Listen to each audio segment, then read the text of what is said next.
Febres Cordero Rivadeneira había nacido en Guayaquil un 9 de marzo de 1931 en el seno de una familia acomodada. Hizo sus estudios superiores en los Estados Unidos, donde se graduó de ingeniero mecánico, regresando al país para vincularse al grupo empresarial de Luis Noboa Naranjo, para entonces el hombre más rico del país. Bueno, nos conocíamos de toda la vida, porque nuestras familias eran amigas, pero yo creo que me descubrió en una fiesta. Se casó con María Eugenia Cordobés, con quien procreó a sus 4 hijas. Él nos ha apoyado en todos los aspectos y especialmente yo en mi carrera deportista me apoyó mucho como nadadora. Yo creo que yo nunca hubiera llegado a ser lo que fui sin el apoyo moral que me dio. La actividad empresarial lo derivó a la política, siendo senador entre los años 68 y 70. Desgraciadamente la política, que es muy intensa, se me ha robado gran parte del tiempo que yo le dedicaba al hogar, a mi esposa, a mis hijas y a mis nietas. Fue detenido 49 días por un asunto de impuestos durante la dictadura de Guillermo Rodríguez Lara, pero su activismo político apenas había comenzado. ¡No me puedes cortar la palabra! Con el retorno a la democracia se convirtió en diputado, forjándose una figura de fustigador implacable, expuesta ya en la interpelación a Carlos Feroblum en 1981. Y esto es de carácter político y no únicamente de carácter jurídico. Se dio el caso de las muñecas de trapo. Yo hice una investigación, discutimos entre los que nos llamábamos los patriarcas de la componenda y ellos me escogieron a mí, que era el más joven de ellos, para que lleve adelante el juicio político. Me preparé bien. Pongo en sus manos a través de Secretaría el pliego de preguntas que tendrá que contestar el ministro de Estado. 3 años antes se había afiliado al Partido Social Cristiano y tras combatir al régimen de Osvaldo Hurtado se lanzó a las elecciones presidenciales de 1984, auspiciado por el denominado Frente de Reconstrucción Nacional. Usando el evangelio del trabajo y de la paz. Usted, señor doctor Bora, míreme a ver, usted, porque a mí me gusta acusar de frente, levante los ojos, no los clave hacia abajo. Al ofrecer pan, techo y empleo logró revertir la delantera de su contrincante Rodrigo Borja, ganando las elecciones en la segunda vuelta electoral, pese a que perdió la primera. Dialogaré con todo el mundo, he sido tolerante toda mi vida y respecto de lo que digan mis adversarios políticos y gobernaré con la Constitución y con la ley en la mano. Convertido en presidente, el país comienza a conocer el carácter de su gobernante que sin mayoría en el Congreso maneja el Ecuador con decretos económicos urgentes. Lucho Robles Plaza, que es como mi hermano, fue uno de los mejores ministros de gobierno que ha tenido este país. Y él hizo lo que yo ordené. Pero por esto, de ninguna manera me voy. Y me tiene a mí sin cuidado. Su ministro de gobierno es interpelado y censurado, pero él se niega a permitir su salida y hace rodear con tanquetas policiales la Corte Suprema de Justicia. Jamás puse tanque. Yo con la policía impedí que suban a la Corte Suprema de Justicia los jueces que inconstitucionalmente habían sido nombrados por el Congreso. Impone luego a la fuerza un nuevo grupo de magistrados y acalla con dureza toda revuelta callejera. Entonces la Constitución decía que uno de los deberes del presidente era respetar y hacer respetar la Constitución. Yo exigí que se cumpla con la Constitución, que se le permita a esa Corte terminar su periodo. Pero la insurgencia había tomado forma. Alfaro Vive Carajo había aparecido a fines del 84, secuestrando después al banquero guayaquileño Naim Isaías en colaboración con la guerrilla colombiana M-19. El propio presidente dirige el operativo de rescate, perdiendo la vida el banquero y todos los guerrilleros que lo tenían en su poder en una sencilla vivienda del sector de La Chala, al sur de Guayaquil. Era agosto de 1985. Tomé la decisión de incursionar, consciente de los riesgos que se corrían, pero poniendo por sobre todo en mi mente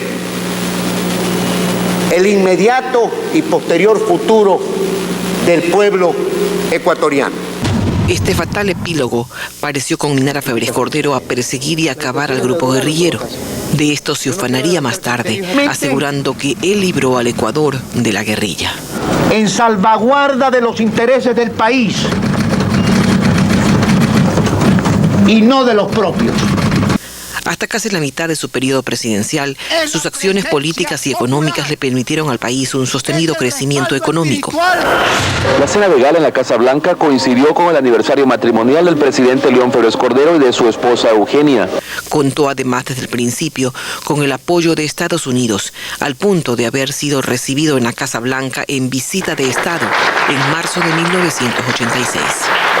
Yo le he dicho al presidente de los Estados Unidos de Norteamérica, y se lo he dicho pues a través de mis intervenciones al mundo, más allá de la gran voluntad de un pueblo serio como es el pueblo ecuatoriano de honrar sus compromisos internacionales, el pueblo ecuatoriano ni yo tenemos pues la varita mágica para crear dólares por arte de magia, y que la única forma como podemos pagar nuestra deuda es trabajando y produciendo.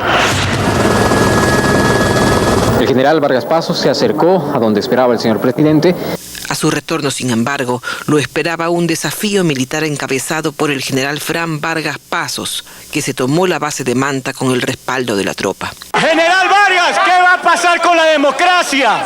La democracia la ha roto el presidente del Ecuador, no teniendo palabra de honor. Febres Cordero ordena su encarcelación sin aquilatar la semilla de rebeldía que había sido sembrada. Esta germina un viernes 16 de enero de 1987, con el Taurazo. Cuando un grupo de hombres como los comandos de Taura supieron interpretar el mandato constitucional de esta sagrada misión militar de defender a la democracia, hacer respetar las leyes y hacer que el pueblo ecuatoriano tenga confianza en sus Fuerzas Armadas cuando éstas están identificados con su pueblo. Comandos de Taura se rebelan contra el presidente y lo toman prisionero. ¿Qué es lo que ellos quieren oír de mí? Horas aciagas vive el país. El Congreso quiere declarar que hay un vacío en la presidencia, pero desde la gobernación del Guayas, Jaime Nebot encabeza el respaldo a Febres Cordero. Al final, el mandatario accede a todas las exigencias de los comandos, entre ellas la libertad de Fran Vargas Pasos.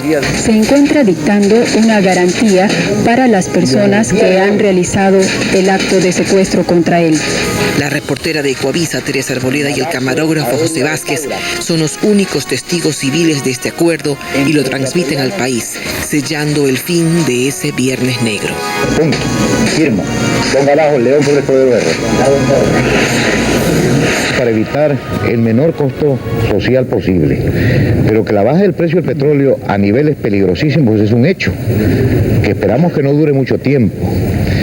Y tengo que adelantarme a la crisis, tengo que tomar yo la iniciativa para que el costo social sea menor. La mala racha persiguió al régimen. El petróleo cayó a niveles de $10 el barril y luego un sismo rompió el oleoducto dejando al país 7 meses sin exportar petróleo.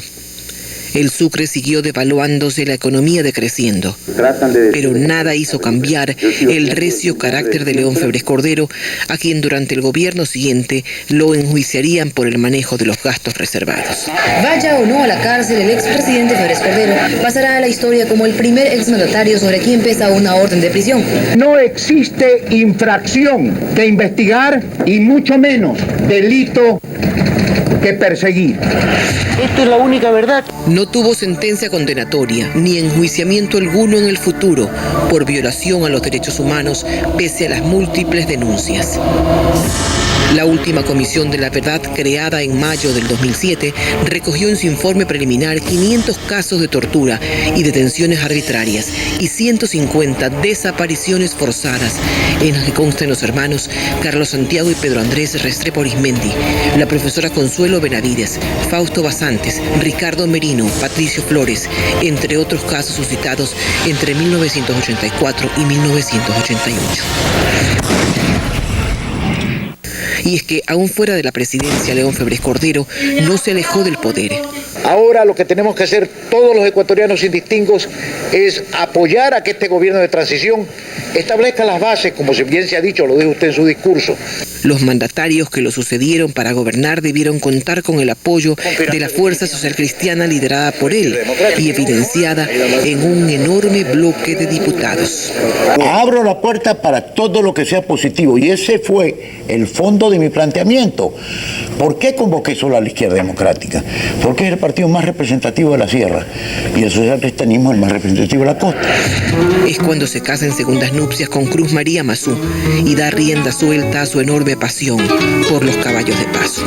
Fina estampa, caballero. Yo soy, como ustedes conocen, muy aficionado a los caballos. Esta es parte de mi vida y aquí me tienen, dedicados a ellos, ahora que tengo un poco más de tiempo.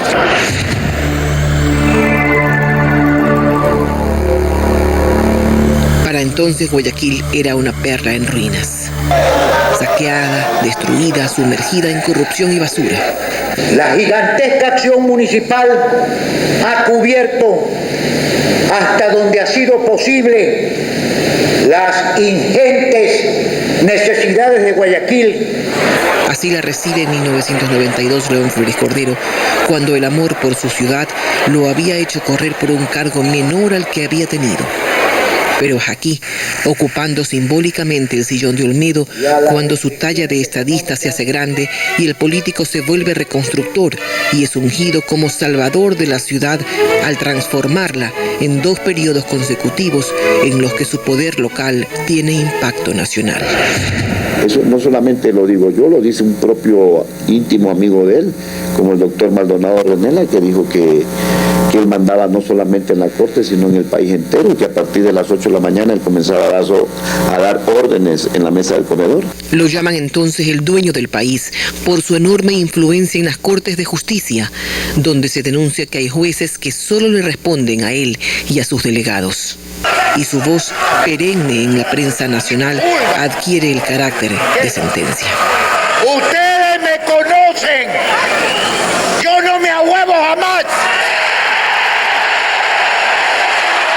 La frase corresponde a la marcha de respaldo al ex banquero Fernando Aspiazu en Guayaquil. Violando la Constitución y violando el amparo, proceden en poner en saneamiento al Banco del Progreso. Una vez más, porque se lo quieren llevar. Se quieren llevar los 725,000 clientes a los bancos, ustedes saben de a dónde. Y a mí, mientras a los pobres alcaldes de este país, a los pobres prefectos, los tienen mendigando el dinero que da el Estado, a mí me lo ponían el primero de cada mes o había guerra.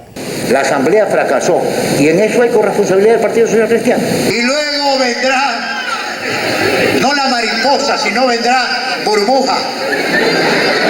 Consciente del poder que concentra, es implacable con sus detractores y enemigos. Los señala, los arrincona, los persigue. Dajic no está en Costa Rica por ser santo, ¿no? Por el ya denunciado fraudulento proceso de la reestructuración de la deuda externa. Y como él dijo que me perseguiría como perro hambriento, autocalificado de perro, entonces él es el que me sigue persiguiendo. Lo único que ya falta en el Ecuador es que se abran las puertas del penal García Moreno y las puertas de la penitenciaría de Guayaquil para que los cientos de criminales de todo tipo salgan de las cárceles a afiliarse con el PRE. Tuve la entereza de pedir disculpas. Ya. Tuve la interés y está grabado por ustedes, porque ustedes estaban ahí, los recuerdo, usted estaba ahí. Pedí disculpas, yo soy un hombre. Pero su liderazgo poco había hecho por fortalecer al partido.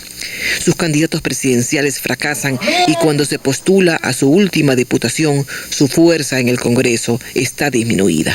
Eso habría que preguntar a la gente que votó o no votó. En todo caso, es una decisión que respeto. Siempre dije hay que someternos a la decisión popular. La división evidentemente es una especulación. Algo anda mal dentro del partido, algo ha sucedido que tenemos que enmendar. Aduciendo motivos de salud, deja la curul, pero para entonces ya ha asistido al nacimiento de otros líderes políticos y al fortalecimiento de quien fuera su delfín y sucesor en la alcaldía de Guayaquil, Jaime Nebot Saadi. Usted tiene un León Febres Cordero que camina el atardecer de la vida. Usted tiene a un Jaime Nebot que está en la trayectoria de la vida. Que no quiso ser candidato en esta elección. Pero tenía un compromiso con Guayaquil, yo respeté, porque yo hubiese posiblemente hecho lo mismo. El tipo me ha empezado a insultar y se encontró con la horma de sus zapatos. Yo no soy ningún caído de la hamaca y le responderé en el terreno en que me busque. Ya basta estos innocentes políticos que se creen dueños del país. El Partido Social Cristiano, que con su liderazgo llegó a ser el más grande del país, está dramáticamente disminuido. He aprovechado esa ausencia de los medios de 8 meses para viajar al exterior por asuntos de mi salud y justamente en el último viaje me operé el ojo derecho. Su salud está afectada seriamente y largos periodos de enfermedad marcan su silencio. Y también el médico le ha recomendado que en este momento él no puede estar inmerso en situaciones de estrés. Hoy el país ve despedirse de la actividad pública o del servicio público al más importante servidor del país de los últimos 30 años. Su partida señala el fin de una época y el inicio de otra. Mientras usted defienda la dignidad.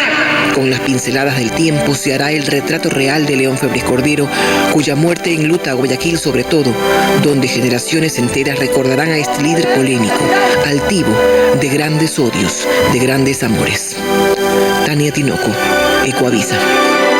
Que quien no tiene la razón, mal puede perderla. Que yo soy un hueso duro de roer y que para ganarme a mí va a tener que pelear como no ha peleado jamás en su vida. Si los ecuatorianos no estamos dispuestos a defender nuestra soberanía, hasta con la sangre no merecemos el país. Los políticos verdaderos llamamos la atención a través de nuestro verbo, de nuestro discurso político, de nuestras agallas, de nuestros huevos, de nuestra trayectoria de servicio al pueblo. Me arrepiento de no haber hecho muchas cosas que debía haber hecho para sanear este país, por ejemplo. Por eso ya déjelo a mi conciencia y a su interpretación. ¿Usted odia? No. ¿A quien desprecio? Desprecio. Yo soy católico creyente. No presumo dármela de santo, pero creo